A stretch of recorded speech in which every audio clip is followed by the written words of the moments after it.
नमस्कार दोस्तों, स्वागत है आप सभी का इस YouTube चैनल पर। दोस्तों, आज हम बात करेंगे एक ऐसी व्यक्तित्व की, एक ऐसी डिवाइन सोल, एक ऐसा चरित्र जिनका पूरा जीवन ही ऐसा है जिससे दूसरे लोग सीख सकते हैं, दूसरे लोग उससे प्रेरणा लेते हैं। आज उनका जो चरित्र है दुनिया में विख्यात है। लोग उनके जैसा बनना चाहते हैं, उनके पद चिन्हों पर चलना चाहते हैं, जैसा उन्होंने बताया है वो करना चाहते हैं।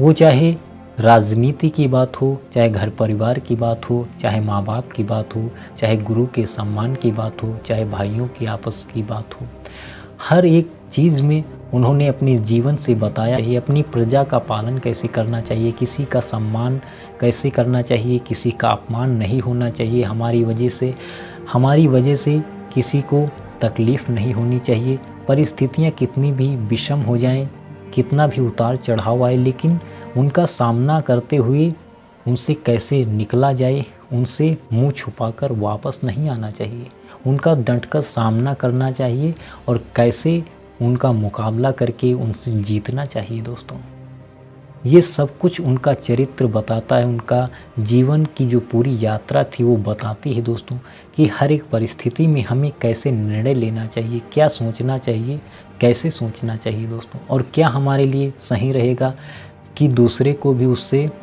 नुकसान ना हो, उसको अपमानित ना होना पड़े, उसको बुरा ना लगे। ऐसे ही व्यक्तित्व हैं भगवान श्री रामचंद्र जी। दोस्तों, आप लोग जानते होंगे श्री रामचरितमानस अगर आपने पढ़ी है, रामायण सीरियल आता था वो भी अगर आपने देखा है, तो उसमें भगवान श्री राम का व्यक्तित्व ऐसा दिखाया गया है और वो रहते थे बिल्कुल साधारण ही, एक ऑर्डिनरी इंसान की तरह ही उन्होंने अपने जीवन को जिया। ऐसा नहीं कि वो कोई चमत्कार करते थे या उनके जीवन में हमें बहुत चमत्कार देखने को मिलते थे। वो ऐसे जीवन जीते थे जैसे कोई साधारण इंसान आजकल जीता है और उसकी ज़िंदगी में तकलीफ़ें आती रहती हैं, परेशानियां आती रहती हैं और उनका वो कैसे सामना करता है, फिर कैसे निकलता है, उनमें से कैसे सोचता है, किसी के साथ फिर कैसा व्यवहार करता है, परिस्थितियाँ इधर उधर हुई तो उसका दिमाग कैसे काम करता है, वो किसी के साथ कैसा फिर व्यवहार करने लगता है। ये सारी चीज़ें हैं दोस्तों। भगवान श्री रामचंद्र जी के जीवन में कितने ही उतार चढ़ाव आए। एक साधारण इंसान होता तो अपनी ज़िंदगी में टूट जाता दोस्तों, वो कुछ कर नहीं पाता फिर, लेकिन वो साधारणता जीते गए और अपनी ज़िंदगी के हर एक पहलू को देखते गए, उसको समझते गए, उससे जूझते गए। परिस्थितियाँ कितनी भी विषम आई, उससे उन्होंने मुंह नहीं फेरा, उसका डटकर मुकाबला किया, सामना किया और उससे फिर कैसे निकला जाए और हमें कैसे निकलना चाहिए, यही उन्होंने हम लोगों को बताया। क्योंकि वो तो ईश्वर थे, भगवान थे, उनके लिए तो ये सब खेल था, वो तो एक लीला कर रहे थे। लोग ये कहते हैं कि वो एक ड्रामा चल रहा था, लेकिन हमारे लिए क्या होना चाहिए, एक साधारण इंसान के लिए क्या होना चाहिए, ये उन्होंने बताया है कि हर एक परिस्थिति में हमें कैसा व्यवहार करना चाहिए। हमारे पेरेंट्स, हमारे माँ बाप हमारे लिए सब कुछ होते हैं, जिन्होंने हमें इस दुनिया को दिखाया है, हमें कैसे जीना चाहिए सिखाया, हमारी उंगली पकड़कर सब कुछ बताया है दोस्तों। उनका सम्मान कैसे करना चाहिए ये उन्होंने बताया है। उन्होंने अपने पिता के वचन के लिए जो उन्होंने कहा था, उसके लिए उन्होंने 14 वर्ष के लिए वनवास हो चले गए।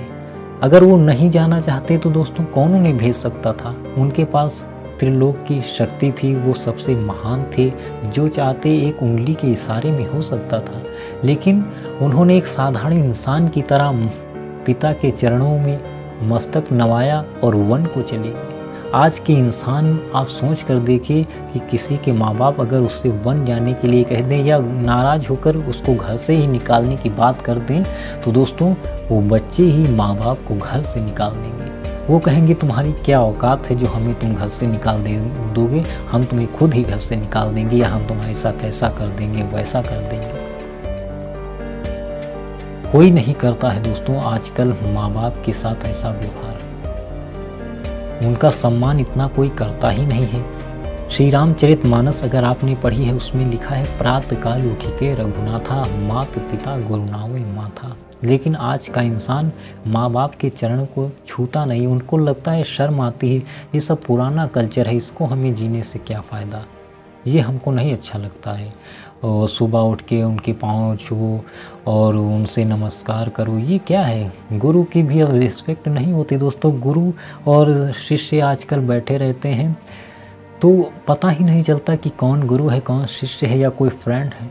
ऐसा व्यवहार होता है दोस्तों। ज़माना कहाँ से कहाँ, भगवान श्री राम का जीवन ही इसीलिए वो आए थे, इसीलिए उन्होंने ये सारी लीलाएं की, जिससे लोग समझ सके कि परिस्थितियाँ कितनी भी विषम हो जाएं, लेकिन हमें अपने माँ बाप की इज़्ज़त कैसे करनी चाहिए। एक वचन के लिए वो 14 वर्ष के लिए वनवास चले गए। अगर वो ना चाहते तो उन्हें कोई भेज नहीं सकता था। उनके हाथ में धनुष बाण थे, वो सबसे धनुर्धारी थे, वो सबसे बलवान थे, लेकिन अपने माँ बाप की आज्ञा ही उनके लिए सब कुछ थी। उसके आगे वो सब कुछ छोड़ देते हैं दोस्तों। ये सारा राजपाट, राजसी कपड़े भी वो उतार देते हैं। वो एक सन्यासियों का वेश धारण करके वन चले जाते हैं। वहाँ पर वो कितना सब कुछ झेलते हैं। कांटे उनके पैरों में चुभे रहते हैं, ब्लड निकलता है, खून बहता है, पीड़ा होती है, वहाँ कुछ खाने को भी नहीं होता है। वन के फल ही खाते हैं, जो वहाँ मिलता है तो खाते हैं, लेकिन परिस्थितियों से हार नहीं मानते। अपने माँ बाप को बुरा तक नहीं कहते हैं कि हाँ उन्होंने मेरे साथ ऐसा कर दिया, ये गलत कर दिया। नहीं, वो माँ बाप थे उनके और वो उनको कभी भी कुछ गलत नहीं कहते थे। तो दोस्तों, अगर आशा करता हूँ ये वीडियो आप देख रहे हैं तो अपने माँ बाप के साथ प्लीज़ ऐसा कोई व्यवहार ना कीजिए जिससे उनकी आत्मा को चोट पहुँचे और वो अपने आप को ही कोसें दोस्तों। इसलिए अपने माँ बाप की रिस्पेक्ट करें, उनका सम्मान करें दोस्तों, क्योंकि उन्होंने इस दुनिया में आपको लाया, आपको ये दुनिया दिखाई है। जो भी हैं आप, जैसे भी हैं, उन्होंने तुम्हारे लिए अच्छा ही कोशिश किया करने के लिए, लेकिन वो गलत हो गया तो उसमें उनका दोष नहीं है। वो अच्छा ही चाहते थे, तुम्हारा भला ही चाहते थे तुम्हारा, लेकिन उनकी जितनी समझ थी वो वही कर पाए तुम्हारे लिए, वही सबसे अच्छा है।